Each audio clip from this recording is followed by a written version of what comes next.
அனைத்து உரிமை குரல் நண்பர்களுக்கும் வணக்கம். நேற்று இரவிலிருந்து நாம் தமிழர் கட்சியுடைய மகளிர் பாசறை சிறந்ததா இல்ல திமுக கட்சியுடைய மகளிர் பாசறை சிறந்ததா அப்படின்ற ஒரு கேள்விதான் பாத்தீங்கன்னா இணையத்துல ரொம்ப வைரலாக மாறிட்டு வந்துட்டு இது குறித்த முழுமையான வீடியோல பார்க்க போறோம். வாங்க பார்க்கலாம். பொதுவாகவே நாம் தமிழர் கட்சியுடைய மகளிர் பாசறை பார்த்தீங்கன்னா கிட்டத்தட்ட சீமானுக்கு தங்கைகள் போல செயல்பட்டு வந்துட்டு இருக்காங்க அப்படின்றத நம்மளால கண்கூட பார்க்க முடியுது. சீமான் இல்லாத இடங்கள்ல கூட இந்த மகளிர் பாசறையுடைய பேச்சும் சரி அவங்களுடைய செயலும் சரி ரொம்பவே துடிப்போட இருந்துட்டு இருக்கு அப்படின்னு பலரும் பார்த்தீங்கன்னா பாராட்டி தள்ளிட்டு வந்துட்டு இருக்காங்க. இதுலயும் நாம் தமிழர் கட்சியுடைய மகளிர் பாசறையின் தலைவியான காளியம்மாளுக்கெல்லாம் பார்த்தீங்கன்னா தமிழ்நாட்டில் இருக்கக்கூடிய மக்கள் பெரிதளவில் ஆதரவு கொடுக்கறதோட சீமானை எப்படி தன்னுடைய குடும்பத்தில் ஒருத்தராக பார்க்கறாங்களோ அதே மாதிரி காளியம்மாளையும் பார்த்துட்டு வந்துட்டு இருக்காங்க. ஒரு வாட்டி திமுக கட்சியுடைய குண்டர்கள் காளியம்மாள் மேல தாக்குதல் நடத்திய ஒரு விஷயம் தமிழ்நாட்டில் இருக்கக்கூடிய நிறைய பெண்களை பார்த்தீங்கன்னா ரொம்பவே கொதிப்படைய வச்சிருந்தது. இது குறித்து நிறைய போராட்டங்கள் கூட வெடிச்சிருந்தது.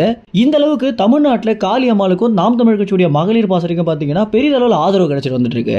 ஒரு ஆளுங்கட்சியாக இருக்கக்கூடிய திமுக கட்சியில் இருக்கக்கூடியவங்களுக்கு கூட பார்த்தீங்கன்னா இந்த அளவுக்கு ஒரு ஆதரவு இல்லாத போது நாம் தமிழ் கட்சியுடைய மகளிர் பாசறைக்கு இந்த அளவு ஆதரவு கிடைக்குது அப்படின்றத பார்த்து திமுக கட்சியுடைய அமைச்சரான கனிமொழி பார்த்தீங்கன்னா ரொம்பவே கடுப்பாகி திமுக இருக்கக்கூடிய மகளிர் பாசறை தான் சிறந்தது அப்படின்னு காட்டுறதுக்காக தமிழ்நாட்டில் இருக்கக்கூடிய அனைத்து திமுக பெண் நிர்வாகிகளையும் அழைச்சி ஒரு பெரிய பொதுக்கூட்டம் நடத்தியிருந்தாங்க. ஆனா அதே தருணத்துல தமிழ்நாடு முழுக்க இருக்கக்கூடிய மது கடைகளை மூடணும் அப்படின்னு காளியம்மாள் நடத்திய ஒரு போராட்டத்திற்கு பெரிதளவில் ஆதரவு கிடைச்சிருந்தது. அந்த ஒரு தருணத்துல ஒரு பெரிய பரபரப்பான விஷயமாகவே பார்க்கப்பட்டுச்சு. எப்படி ஆளுங்கட்சியால முடியாத ஒரு காரியத்தை நாம் தமிழ் கட்சியில் இருக்கக்கூடியவங்க பண்றாங்க அப்படின்னு ஒரு பெரிய விவாத பொருளாக மாத்திருந்தாங்க.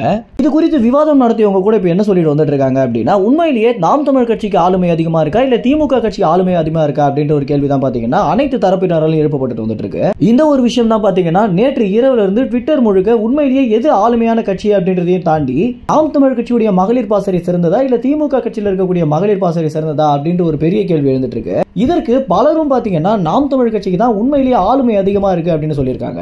அதுலயும் குறிப்பா காளியம்மாள் போன்ற ஒரு சில பெண் நிர்வாகிகளால நாம் தமிழ் கட்சியுடைய மகளிர் பாசறை தான் சிறந்தது அப்படின்னு சொல்ற அளவுக்கு நாம் தமிழ் கட்சிக்கு ஆளுமை இருக்கு அப்படின்னு சொல்லிட்டு வந்துட்டு இருக்காங்க.